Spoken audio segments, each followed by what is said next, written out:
ভারত আর বাংলাদেশের বর্ডার এবার সম্পূর্ণ স্মার্ট বর্ডার হতে চলেছে ভাই, সম্পূর্ণ স্মার্ট বর্ডার। আর এই বর্ডারের ওপর নজরদারি রাখবে সবসময় ড্রোন, ওপর থেকে সবসময় ড্রোনে নজরদারি করা হবে বর্ডারের ওপর, আর মাটির নিচে সেন্সার লাগানো হবে। সম্পূর্ণ অত্যাধুনিক পদ্ধতিতে তৈরি হচ্ছে ভারত আর বাংলাদেশের মাঝখানে যে বর্ডার, সেই বর্ডার এবার শুধু কাঁটাতারের বেড়া নয়, এবার শুধু কাঁটাতারের বেড়া নয়, সম্পূর্ণ স্মার্ট বর্ডার অত্যাধুনিক পদ্ধতিতে তৈরি করা হচ্ছে। অমিত শাহ ডাইরেক্ট দেখা করেছে আমাদের মুখ্যমন্ত্রী শুভেন্দু অধিকারীর সঙ্গে, আর বলেছে যদি দরকার হয় আমরা ডবল সিকিউরিটি ফোর্স লাগাবো, বর্ডার সিকিউরিটি ফোর্স ডবল লাগাবো, তবুও বাংলাদেশের রাস্তা দিয়ে যেন কোনো পাকিস্তানি আতঙ্কবাদী ভারতবর্ষে প্রবেশ না করতে পারে। উত্তর 24 পরগনা, সুন্দরবন, আসাম, মালদা, মুর্শিদাবাদ সব জায়গায় ভাই দুর্দান্ত সিস্টেম চালু করছে ভারতীয় সরকার। পরিষ্কার কথা শুনে নাও, বাংলাদেশ থেকে একমাত্র ভিসা লাগিয়ে ছাড়া ভারতবর্ষে আসতে পারবে না। আগে তো ভাই জঙ্গল মঙ্গল নদী নালা দিয়ে চলে আসতো, কিন্তু এখন সেটা সম্ভব নয়, কেননা ওপরে ড্রোন থাকবে আর নিচে থাকবে সেন্সার। আর সেই কারণে বাংলাদেশ থেকে ভারতবর্ষে ঢোকার রাস্তা সম্পূর্ণ বন্ধ, এক ভিসা লাগিয়ে ছাড়া।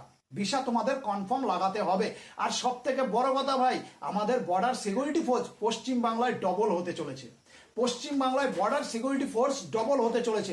4000 কিলোমিটার বাংলাদেশের সঙ্গে ভারতবর্ষের বর্ডার, সম্পূর্ণ 4000 কিলোমিটার। তারপরে আছে চিকেন নেক, একটা বিরাট সেন্সিটিভ এরিয়া। পুরো পৃথিবীতে এত বড় বর্ডার কোনো দেশের সঙ্গে কোনো দেশের নেই, শুধুমাত্র ভারত আর বাংলাদেশ ছাড়া।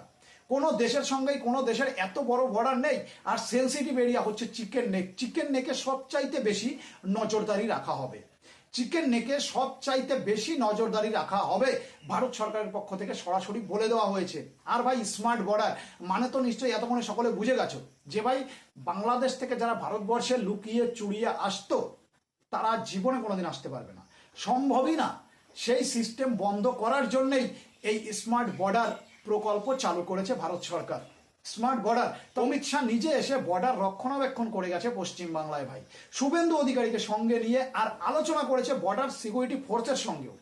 বর্ডার সিকিউরিটি ফোর্সের সঙ্গেও আলোচনা করেছে যে ভাই কি করলে ভালো হবে। তবে শেষমেশ একটা কথাই বলবো, যারা বাংলাদেশ থেকে ভারতবর্ষে আসতে চাও, ভালো মানুষের মতন এবার থেকে শুধুমাত্র ভিসাই লাগাবে ভাই। কেননা জঙ্গল ফঙ্গল দিয়ে আসতে গেলে বিএসএফ এর হাতে ধরা কনফার্ম পড়বে, কেউ ঠেকাতে পারবে না। কেননা এতদিন কোনো কিছুই ছিল না, শুধুমাত্র কাঁটাতারের বেড়া ছিল। আর কাঁটাতারের বেড়াটা ক্রস করতে পারলেই তোমরা ভারতবর্ষে প্রবেশ করতে পারতে, কিন্তু এখন সেটা বন্ধ। এখন সেটা বন্ধ, কোনোভাবেই অনুপ্রবেশকারীরা আর ভারতবর্ষে আসতে পারবে না। ভাই বারবার একটা কথাই বলবো, ওপরে ড্রোন রয়েছে, নিচে সেন্সার রয়েছে।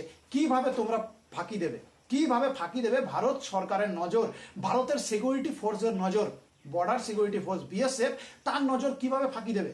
ফাঁকি দেওয়া সম্ভব নয়। ফাঁকি দেওয়ার সমস্ত রাস্তা বন্ধ করে দিয়েছে ভারত সরকার।